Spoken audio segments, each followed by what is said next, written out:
하나님 말씀 보겠습니다. 신명기 32장입니다. 28절로 29절까지 구약성경 315페이지에 있습니다. 28절로 29절까지 다 같이 합독하여 읽겠습니다. 그들은 모략이 없는 민족이라 그들 중에 분별력이 없도다. 만일 그들이 지혜가 있어 이것을 깨달았으면 자기들의 종말을 분별하였으리라. 아멘. 말씀 제목은 지혜와 생명나무 세 번째를 전하도록 하겠습니다. 제가 지혜에 대해서 생명나무에 대해서 설명을 해드리고 있습니다. 28절 제가 다시 한번 읽어드리겠습니다. 그들은 이스라엘 하나님의 백성들을 말하고 있습니다. 하나님의 백성들이 이방 사람들이 아니에요. 하나님의 백성들이 모략이 없는 민족이 되었고 또 그들 중에 분별력이 없는 자가 되었고 그리고 29절 만일 그들이 지혜가 있어 이것을 깨달았으면 자기들의 종말을 분별하였으리라. 지혜가 없었다 이렇게 얘기하고 있죠. 지혜가 있었으면 모략도 하고 분별도 했을 텐데 지혜가 없다 보니까 모략도 분별도 하지 못하는 그런 상태가 되었다는 거죠. 그러면 이제 이 지혜에 대해서 제가 설명을 해드렸는데 지혜는 생명나무다라고 말씀드렸죠. 또 지혜는 예수 그리스도다라고 말씀드렸습니다. 근데 이 지혜 대신 생명나무가 감추어진 시점이 언제냐면 아담이 선악과를 먹고 난 때라는 것이죠. 이제 창세기를 가서 보겠습니다. 창세기 3장 22절로 24절까지 읽어드릴게요. 여호와 하나님이 이르시되 보라 이 사람이 선악과를 먹고 난 이후에 사람을 보신 거죠. 하나님께서. 그런데 그 사람이 선악을 아는 일에 우리 중 하나같이 되었으니 우리 중 하나같이 삼위일체 하나님이시죠. 하나님이 보셨을 때 이 사람들이 이제 선악을 아는 일이 하나님같이 되었다. 그럼 좋은 일 아니냐 이렇게 여길 수도 있을 거라고 생각하는데 선악을 아는 일에 우리 중 하나같이 되었기 때문에 생명나무를 감추세요. 이제 그 뒤를 읽어보겠습니다. 이 사람이 선악을 아는 일에 우리 중 하나같이 되었으니 그가 그의 손을 들어 생명나무 열매도 따먹고 영생할까 하노라 하시고 선악을 아는 일에 하나님처럼 되었기 때문에 하나님께서 안 되겠다. 영생하는 자로 내버려 둬서는 안 되겠다. 그렇게 해서 생명나무를 감추십니다. 생명나무를 감추시는 이유는 선악을 아는 일에 하나님처럼 됐다는 거예요. 선악을 아는 일, 선을 알고 악을 알고 좋은 거 아닙니까? 선이 무엇인지 알고 악이 무엇인지를 알았다라고 하는 것은 좋은 것 같아요. 하나님처럼 되었다. 근데 하나님께서는 그러면 안 되겠다. 그래서 생명나무를 감추셨어요. 우리는 좀 고민을 해봐야 될 것 같아요. 왜 그러셨을까 하나님께서. 그래서 23절 여호와 하나님이 에덴 동산에서 그를 내보내어 그의 근원이 된 땅을 갈게 하시니라. 이같이 하나님이 그 사람을 쫓아내시고 에덴 동산 동쪽에 그룹들과 두루 도는 불칼을 두어 생명나무의 길을 지키게 하시니라. 예수 그리스도가 생명나무시다. 제가 생명나무 1편, 2편 해드릴 때 설명을 해드렸죠. 또 생명나무가 대신 예수 그리스도의 열매를 먹기 위해서는 우리가 지난 시간에도 설명해 드렸듯이 예수 그리스도의 계명입니다. 첫 번째 예수님을 믿고 두 번째 서로 사랑해야 된다 그랬어요. 그런데 오늘 이제 제가 이 세 번째 시간에는 선악을 아는 일에 하나님처럼 되었기 때문에 하나님께서 생명나무를 감추셨다 그랬어요. 그럼 이제 선악과를 먹고 난 이후에 사람이 어떻게 변하는가? 하나님의 형상은 떠나고 사람의 형상, 사람의 모양만이 남아요. 근데 사람의 형상, 사람의 모양으로 남은 그 자녀 가운데 아벨이 있고 가인이 있습니다. 가인이 아벨을 돌로 쳐 죽입니다. 그리고 하나님께서 너 왜 네 동생을 쳐 죽였니? 미워했죠? 요한 1서에서는 가인과 같이 되지 말자. 가인은 악한 자 안에 처하여 자기 동생을 살인한 자입니다. 그리고 그 뒤에 내려와서 하시는 말씀이 미움은 살인하는 것이다 라고 얘기하고 있어요. 그러니까 형제를 미워하는 것 자체만으로도 하나님께서는 살인한 사람으로 보셨다는 거죠. 근데 이 가인의 태도를 보세요. 자기가 동생을 죽인 거에 대한 마음, 죄책감 또는 하나님께 죄송함, 그리고 자기 동생을 살인한 거에 대한 안타까움, 이런 것이 없고 하나님 앞에서 내가 동생을 지키는 자입니까? 하고 뻔뻔하게 따져요. 가인이 살인할 수 있었던 근원은 무엇인가? 선악을 분별했기 때문이에요. 선악을 분별을 했지만 분별되어진 그 선악을 분별을 가지고 사람을 살리는 일에 사용하는 것이 아니라 사람을 죽이는 일에 사용한 겁니다. 선악을 분별한 상태에서 사람을 죽이는 일로 열매를 맺고 있는 자들에게 영원히 살도록 하나님께서 이 땅에 그들을 내버려 두신다면 이 땅 자체는 지옥이 될 것입니다. 저는 예전에 히틀러가 사람을 많이 학살을 했어요. 히틀러라는 사람이 영원히 이 땅에서 산다면 어떻게 할까요? 끔찍하죠? 어쨌든 히틀러도 육신의 생명을 가졌기 때문에 죽음을 맞이하고 끝이 왔기 때문에 그나마 다행이 아닌가 생각을 해봅니다. 우리 사람이 이러한 심령의 상태를 가지고서 이 땅에서 영원히 산다? 그것은 축복이 아니라 저주라는 겁니다. 선악을 아는 일을 분별하고서 사람을 살리는 일에 쓰임받는 것이 아니라 사람을 죽이는 일에 쓰임받는 자들이 되어서는 안 된다는 겁니다. 그래서 하나님께서는 예수 그리스도를 이 땅에 생명나무 대신 예수님을 이 땅에 십자가에 못 박혀 죽이시고 우리를 구원하셨습니다. 예수님 십자가에서 피 흘려주신 그 제사는 물론 번제, 소제, 속죄제, 속건제, 화목제 5가지 모든 제사가 다 들어있지만 5가지 모든 제사는 다 속죄가 들어가 있습니다. 속죄의 피를 흘리셔서 우리를 구원하신 겁니다. 우리에게도 예수님이 요구하시는 것이 있어요. 바로 속죄의 제사를 드리기를 원하시는 겁니다. 속죄의 제사. 근데 가인에게는 속죄의 마음이 없어요. 자기 동생을 죽이고서도 미워하고서도 자기 자신을 돌아보지 못하고 오히려 하나님께 뻔뻔하게 대드는 모습을 보십시오. 선악을 분별했지만 그것을 사랑으로 사람을 살리는 일에 쓰임받지 못하고 선악을 분별함으로 자기 동생을 죽이고 분별했기 때문에 하나님 앞에 뻔뻔하게 대드는 겁니다. 아무리 봐도 내가 더 속상한 것 같고 하나님이 애초에 내 제사는 받아들이지 않고 아벨의 제사를 받았기 때문에 이런 결과를 만들어낸 거 아닙니까? 하고 하나님 앞에 대드는 모습 보십시오. 하나님께서 왜 나의 예배를 받지 않으셨는가?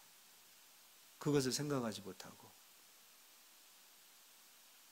하나님을 대드는 그 모습, 그게 바로 선악을 분별하는 일을 하나님처럼 가졌지만 하나님은 근본 사랑의 하나님이시지만 우리 사람은 사랑이 아니라 선악과를 먹고 난 그 시점부터 미움이 우리 속에 뿌리 내리게 됩니다. 열등감이 오기 시작하지요. 자기의 수치를 보게 되지요. 끊임없이 우리의 그 수치, 죄악, 이 모든 것들을 우리는 무엇인가로 덮으려고 하죠. 그래서 합리화도 만들지요. 자기는 끝까지 잘못되지 않았다고 생각하지요. 예수님을 만나는 시점은 언젠가? 내가 죄인됨을 알았을 때예요. 예수 그리스도를 더 깊이 알고 그분 안으로 들어가고 우리는 예수 그리스도를 본받는 자가 되어야 되는데 예수 그리스도를 본받는 시점은 언제인가? 하나님 앞에서, 말씀 앞에서, 그리스도 앞에서 나를 알게 될 때라는 것입니다. 내가 죄인됨을 알고 나의 연약함과 허물을 알게 되어졌을 때 그 십자가 앞에서 속죄를 가지고 하나님 앞에 서게 된다는 것이죠. 제가 요즘 새벽에서도 계속 기도에 대해서 설명해 드리는데, 기도의 완성은 속죄입니다. 속죄가 없는 기도는 아무리 경건의 모양을 가지고 간다 하더라도 무효가 될 수 있어요. 그리스도인들이 하나님 앞에서 왜 사랑의 열매를 맺지 못하는가? 바로 이 속죄의 제사가 없어요. 속죄를 가지고 가는 거예요. 자기를 볼 수 있어야 돼요. 네. 그럼 이제 이 선악을 아는 일을 가지고서 사람을 살리는 것이 아니라 죽였던 사람들을 몇 가지 찾아보도록 하겠습니다. 요한복음 8장을 가서 보겠습니다.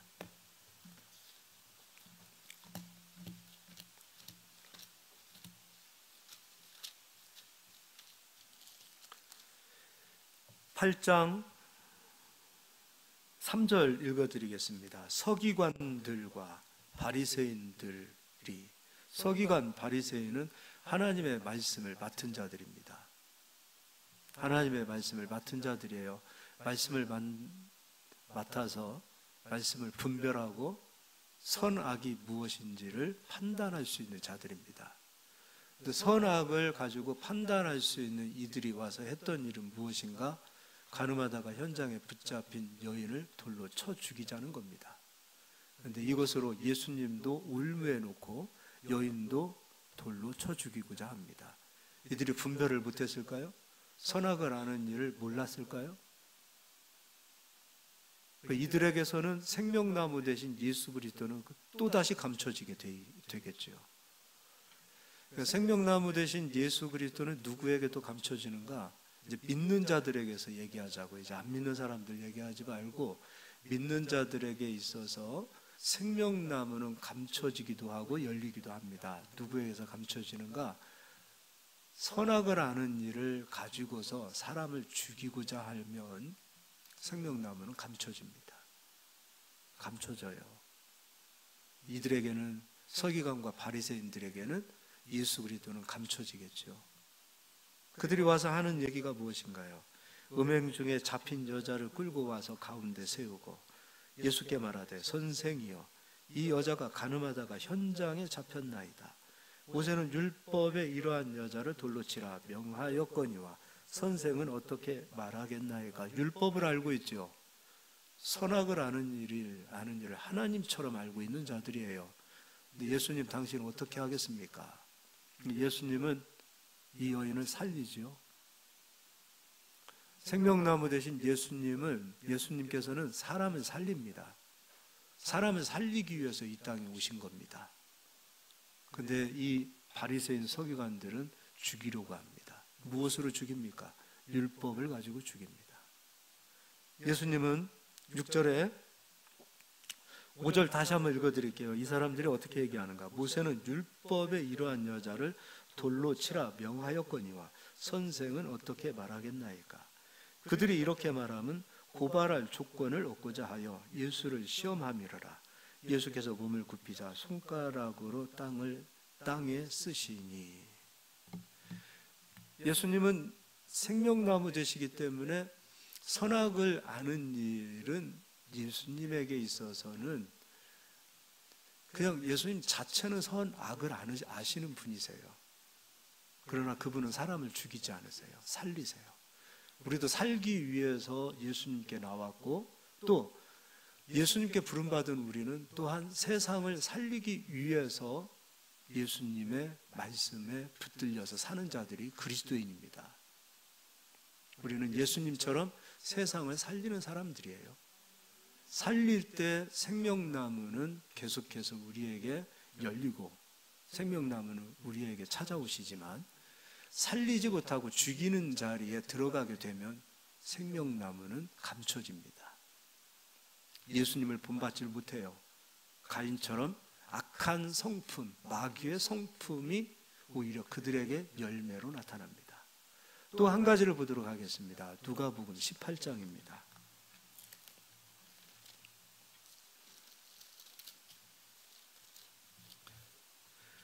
18장 9절입니다. 또 자기를 의롭다고 믿고 선악을 아는 일에 하나님처럼 되어진 바리새인의 그 마음을 보자고요. 자기를 의롭다고 믿고 있어요. 선악을 아는 일에 하나님처럼 되었지만 생명나무를 가지지 못한 자들은 이렇다는 것이에요. 근데 우리 예수 믿는 사람들 이거 정말 조심해야 돼요. 자기를 의롭다고 믿고, 그렇죠, 우리는 예수 그리스도를 통해서 의로워졌습니다. 그러나 속지 마세요. 그리고 자만하지 마십시오. 우리는 주님 나라 오시는 날까지 나 때문에 의로워지는 것이 아니라 계속해서 예수님 때문에 의로워지는 자들입니다. 어찌 우리가 행실로, 어찌 우리가 신앙생활 조금 했다고 의로워진다? 그럴 수 없어요. 우리는 처음과 마지막 끝이 다 오직 예수 그리스도를 통해서 의로워지는 거예요. 의로워지는 겁니다. 목사님 되면은 목사님 안 됐을 때보다 목사님 되고 나서 더 의로워진다? 그렇지 않아요. 목사님 돼도 똑같이 사람이에요. 여러분도 마찬가지입니다. 직분 올라간다고 더 의로워졌다? 착각하지 마십시오. 그렇지 않아요. 신앙생활 오래 하면 더 의로워진다? 그렇지 않아요. 착각하지 마세요. 그런데 신앙생활 오래 하고 말씀을 오래 배우고 또 교회의 모든 시스템을 다 알고 있는 사람들의 그 자고함 속에는 뭐가 있는가?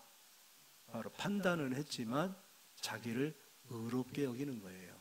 그래요. 좋아요. 자기를 의롭게 여깁시다. 그러면 그 자기를 의롭게 여기는 자들은 그 뒤에 누군가를 정죄해서는 안 돼요. 나도 예수 때문에 의로워졌다면 모든 성도들은 다 예수 그리스도를 통하여 의로워진 거 맞죠? 우리가 뭐 1000번째 기도해서 의로워지는 거 아니잖아요. 막 고행을 하고 하나님 앞에 전 재산을 다 팔아서 드린다고 해서 의로워지는 거 아니잖아요. 금식한다고 의로워지는 거 아니잖아요.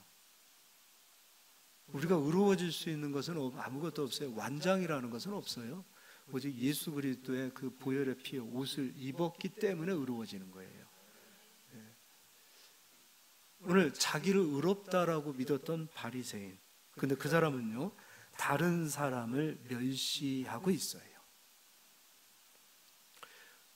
다시 한번 읽어드릴게요. 또 자기를 의롭다고 믿고 다른 사람을 멸시하는 자들에게 이 비유로 말씀하시되 두 사람이 기도하러 성전에 올라가니 하나는 바리새인이요 하나는 세리라. 바리새인은 서서 따로 기도하여 이르되 하나님이여 나는 다른 사람 곧 토색, 불의, 간음을 하는 자들과 같지 아니하고 이 세리와도 같지 아니함을 감사하나이다. 이분 훌륭하신 분이에요. 토색하지 않았어요. 불의하지 않았어요. 간음하지 않았어요. 정말 말씀대로 살려고 한 분이에요. 그리고 바리새인은 그 당시 유대인들에게 존경받는 사람들이었어요. 왜냐하면 우리말로 하면 독립운동가들이에요. 그리고 신실한 사람들이에요. 그리고 지식적으로도 학문이 뛰어나신 분들이에요.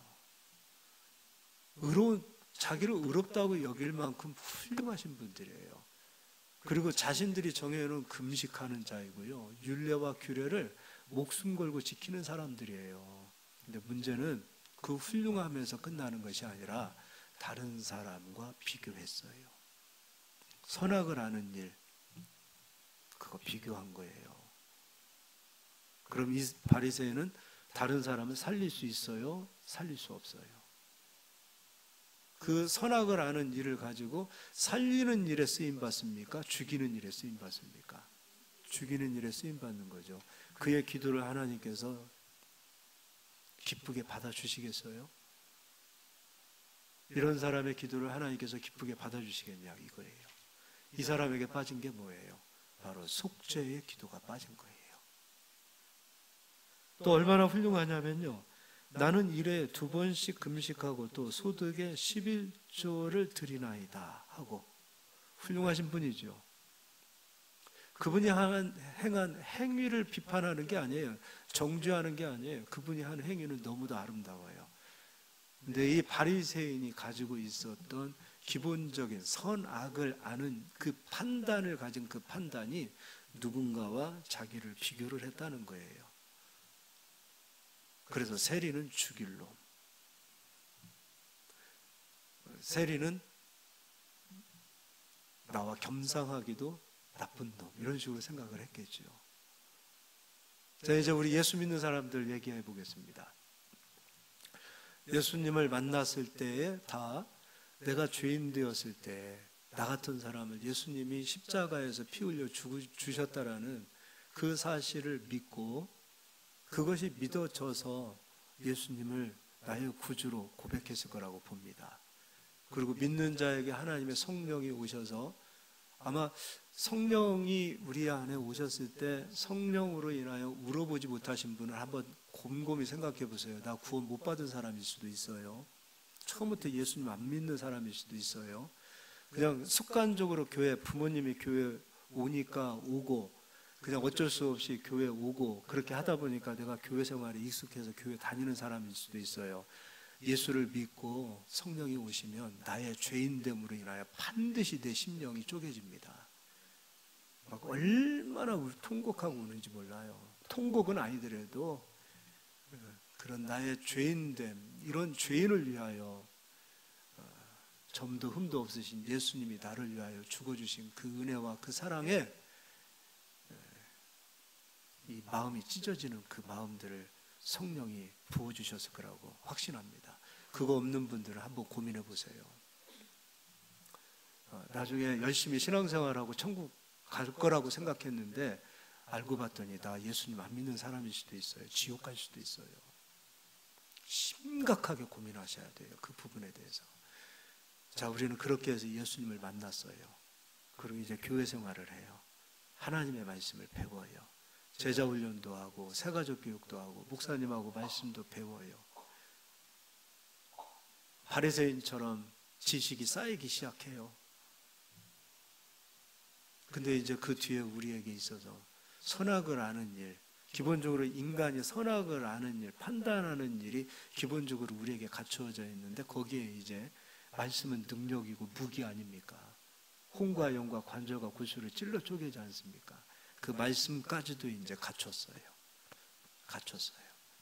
근데 그 말씀까지 갖췄을 때 내가 그 말씀과 주님이 주신 능력과 권능으로 사람을 살리는 일을 하지 않을 때에 생명나무는 감춰집니다.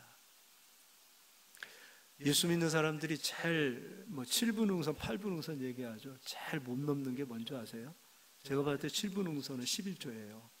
물질이에요. 물질이 하나님보다도 더 크고 하나님과 물질을 동일시 여기죠. 근데 물질보다도 더 힘든 게 뭔지 아세요? 제가 봤을 때는 인간과 인간 간의 관계예요. 마지막 주의 계명, 사랑을 못해요. 이게 여기서 다 걸려 넘어져요. 사람이 사람을 걸려 넘어져요. 그런데요, 내가 판단하는 사람이 되었기 때문에 더 사람으로 인하여 실족해요. 선악을 아는 일에 더 판단하는 자리에 서 있게 되어졌을 때, 속죄가 빠진 상태에서 사람을 판단하기 시작하면 마지막 그곳으로 넘어져요. 안 그럴까요? 안 그럴 것 같습니까? 그럴 것 같습니까? 예수 믿는 사람들이 속이 좁죠? 죄송해요. 날 보고 속이 좁다고. 아니요. 예수 믿는 사람은 의외로 속 좁은 사람들 많아요. 판단하는 기준이 더 서서 그래요. 다 기준이 서 있어요. 근데 그것으로 속죄로 자기 자신을 보지 못하고 보는 거예요. 이 판단의 기준으로. 사람을 볼 때도 이걸로 보는 거예요. 그리고 자기를 보지 못하고 그 판단의 기준을 가지고 자꾸 사람만 보는 거예요. 그러니까 갈수록 속이 더 좁아지는 거예요. 가늠하다 현장에 붙잡힌 여인을 끌고 왔던 그 바리새인과 서기관 유대인들이 속이 좁잖아요. 금식도 하고 하나님 앞에 11조도 다 드리고 토색도 안 하고 간음도 하지 않고 그 신실했던 그 어떤 신앙 종교인으로서 흠없이 살아갔던 그 바리새인의 그 기도를 보십시오. 속이 높습니까? 속이 좁지요. 흠이 없어 보이지만 하나님께서는 그것을 꿰뚫어 보고 계시는 거예요. 허물을 덮을 수가 없는 거죠. 사람을 살리는 자는 허물을 덮는 자요, 사랑은 모든 허물을 덮는 거라 그랬는데 속죄가 없이 판단만 하다 보니까 허물을 덮을 수가 없어요. 그래서 교회끼리 신앙생활을 하면서 부딪히는 거예요. 사람과 사람끼리. 그것으로 끝나지가 않지요. 생명나무가 감춰지는 겁니다. 예수 그리스도는 인격의 하나님이세요. 자기를 멸시하는 자에게서는 감춰지고요, 자기를 사랑하는 자에게는 예수 그리스도는 더 큰 열매로 우리에게 찾아오세요. 그래서 신앙생활이 내가 예수님과 깊이가 있는 신앙생활인지 예수님과 멀어진 신앙생활인지는 바리새인처럼 종교적인 열심, 흠없는 모습, 그것으로 판단하지 마세요. 내가 형제를 사랑하고 있는지를, 예수의 계명을 따르고 사랑하는 사람인지. 종교적 열심을 가지고 있는 모습으로 우리는 평가하잖아요. 아, 저 사람 참 믿음 좋은 것 같아, 반듯해. 교회 올 때 머리도 하나 흐트러지지 않고 옷도 깔끔하게 입고. 그걸로만 판단하지 마세요. 예수님은 그걸로 우리를 판단하지 않으세요. 한 번도 그걸로 판단하지 않으셨어요. 오히려 경건의 모양은 있으나 경건의 능력은 사랑이에요. 경건의 능력을 부인하는 자들에게서 오히려 떠나가라 그랬어요. 예수님 그들 칭찬하지 않았어요. 우리에게 있어서, 그리스도인들에게 있어서 판단하는 기준이 와 있다. 그럼 이 판단하는, 이 선악을 아는 이 판단의 기준을 가지고 우리는 이제 사람을 살리는 일에 쓰임받기를 소망합니다. 그러면 예수님이 찾아오세요. 예수님과 함께 하는 거예요. 이제 로마서를 가서 보도록 하겠습니다. 로마서 12장입니다.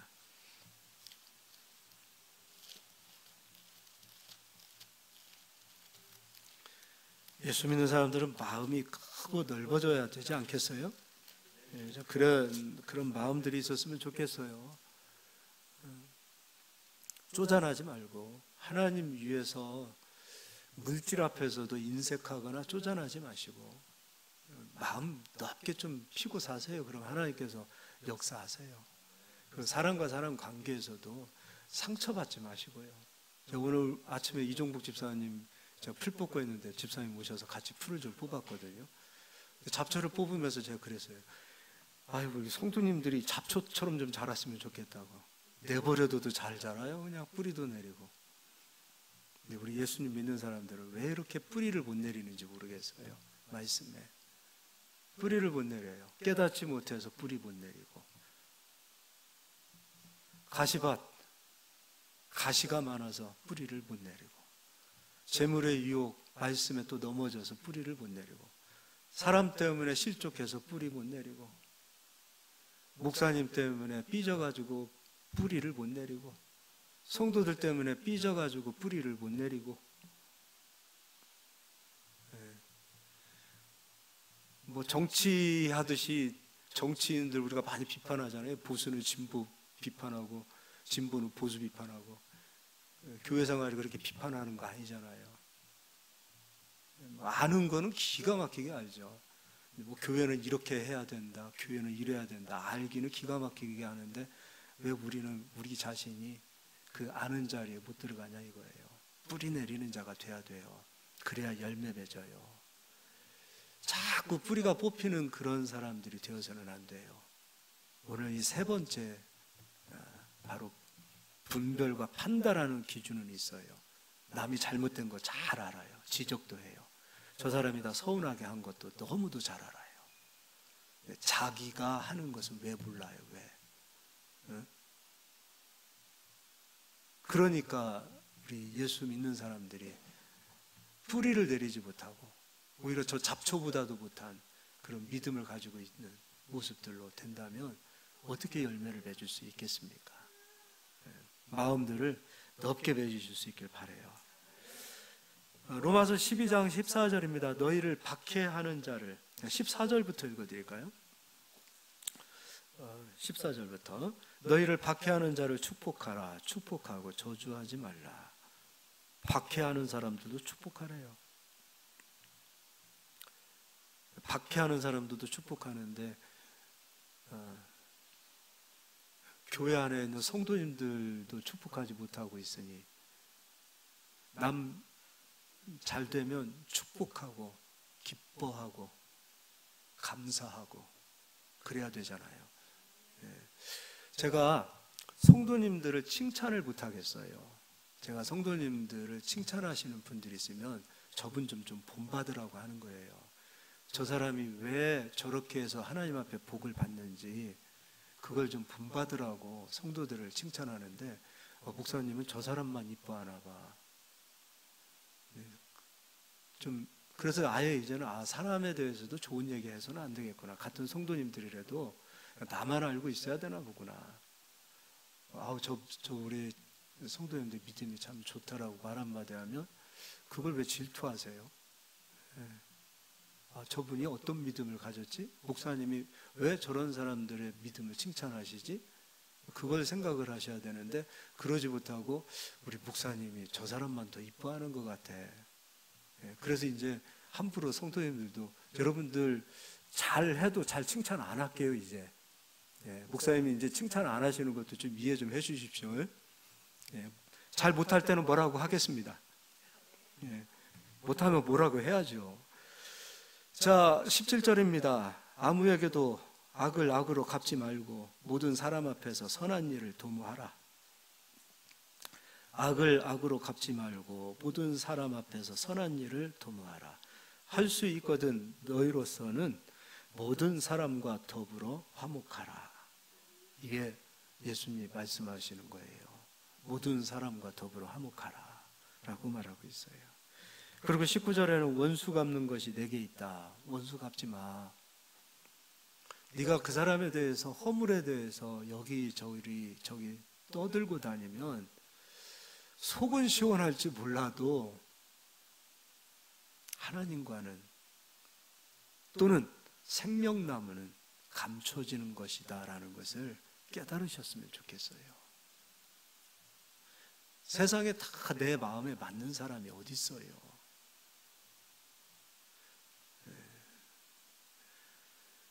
아내에게도 남편에게도 집에서도 그런 얘기를 하지 마세요.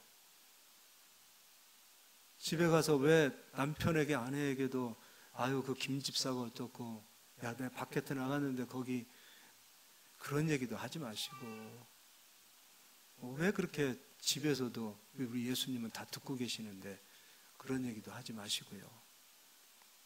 속죄의 기도를 가지고 너도 저 사람처럼 넘어질까 조심하라 그랬어요. 원수 갚는 것은 하나님께 있어요. 함부로 비방하지 마세요. 20절입니다. 우리가 원수 갚는 것을 하나님 앞에 맡기게 되어질 때 20절 내 원수가 줄이거든 먹이고 목마르거든 마시게 하라. 그리함으로 내가 숯불을 그 머리에 쌓아두으리라. 악에게 지지 말고 손으로 악을 이기라. 할렐루야. 로마서 14장도 보겠습니다. 10절입니다. 우리에게 판단하는 기준이 와 있다. 선악을 아는 일에 분별하는 일이 와 있다라고 얘기했어요. 근데 분별하는 것이 있을 때 지혜 대신 생명나무가 없으면 그 분별하는 것으로 사람을 죽일 수 있다는 거예요. 분별하는 것으로 사람을 죽일 수 있는 사람이 될 수 있다는 거예요. 교회의 존재 이유는 사람을 살리는 거예요. 세상을 살리는 거예요. 나도 살기 위해서 교회로 들어온 것이고 그리고 여기 들어온 사람들 다 살리기 위해서 교회가 존재하는 거예요. 이 땅에 교회들이 세워져야 하는 이유는 세상의 사람들을 살리기 위해서 세워야 되는 거예요. 그게 존재 이유예요. 이제 10절은 다 같이 읽겠습니다. 내가 어찌하여 내 형제를 비판하느냐 어찌하여 내 형제를 업신 여기느냐 우리가 다 하나님의 심판대 앞에 서리라. 이 말이 그 말이에요. 심판하는 권세는 하나님께만 있어요. 우리 중 하나같이 되었다. 그러나 심판하는 권세는 하나님께 있는데 너희들은 왜 심판하는 권세를 가지고 사람을 죽이느냐 그거예요. 가늠하다가 현장에 붙잡힌 여인을 심판하는 권세를 가지고 함부로 돌로 쳐 죽이는 일을 하고 있죠.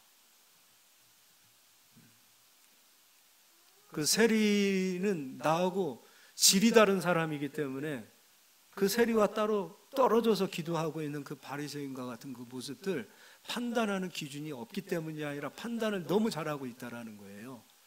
사람을 비방하고 있는 모습이 바로 바리새인의 모습이라는 거예요. 이제 마지막으로 13장 8절 가서 읽어드리겠습니다. 피차 사랑의 빛 외에는 아무에게든지 아무 빛도 지지 말라. 남을 사랑하는 자는 율법을 다 이루었느니라. 율법 이룰 수 있어요, 없어요? 있습니다. 무엇으로 이루어요? 사랑입니다. 사랑은 허다한 허물을 덮는다고 했습니다. 율법만 가지고 가면, 사랑 없이 율법만 가지고 가면 다 분별하고 판단하기 때문에 우리가 사랑 없으면 심판하는 거예요. 너 간음했잖아. 너 도둑질했잖아. 너 옛날에 술 마시던 사람 아니냐. 그렇게 우리가 판단하고 정죄하고 그렇게 보는 거지요. 그래서 9절입니다.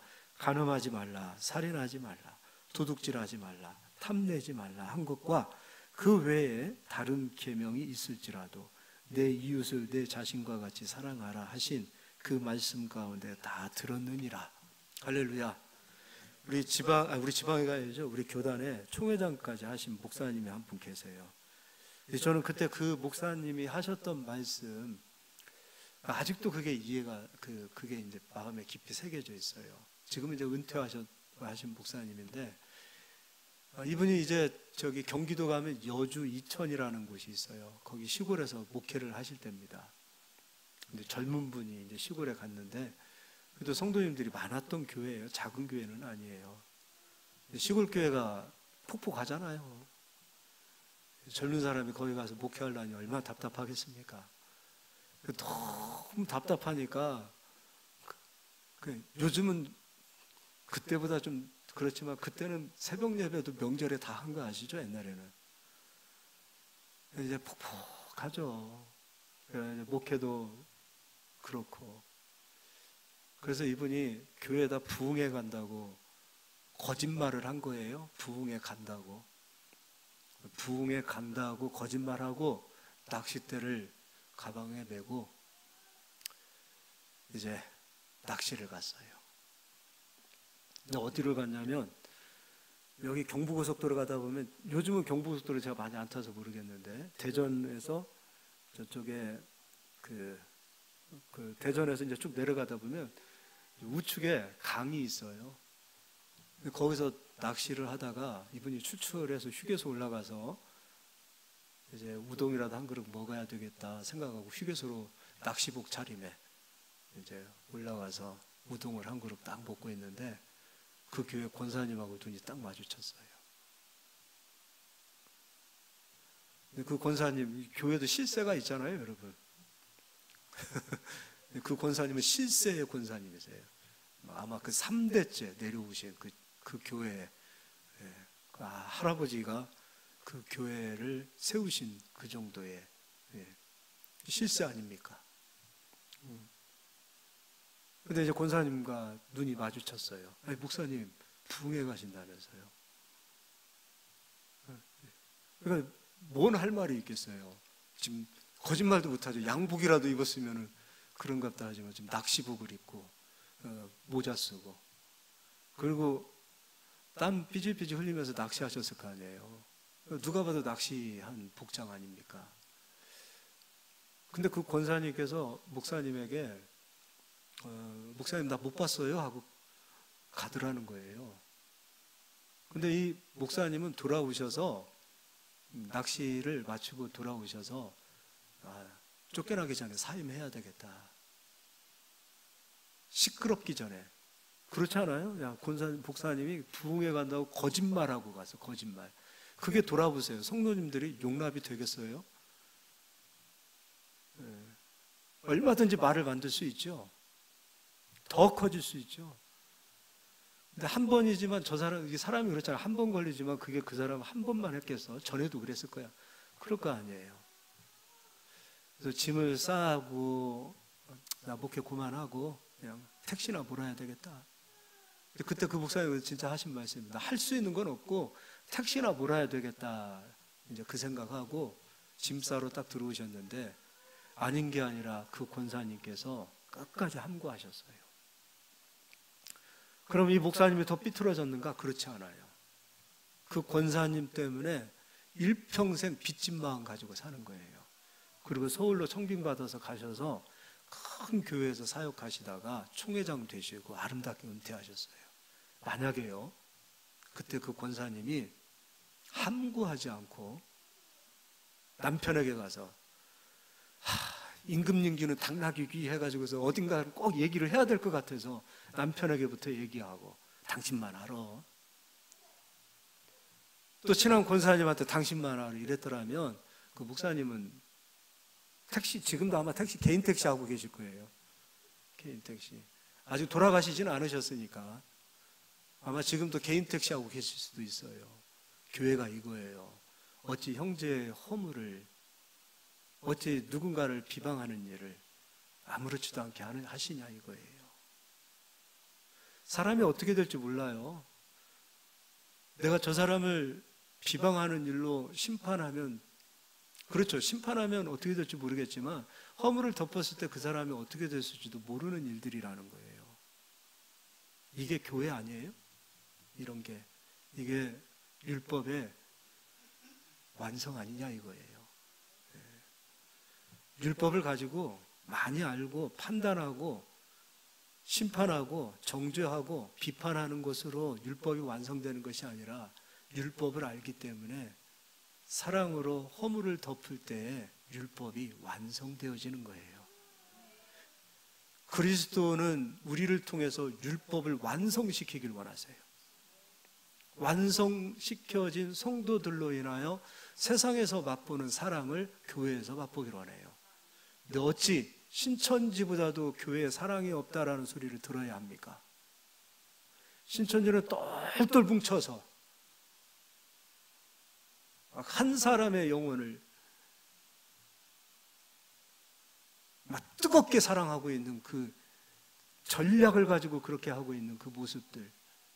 근데 교회에 사랑이 있냐고 물어보면, 야, 우리 교회는 말씀이 좋아, 그거 가지고 자랑하면 안 돼요.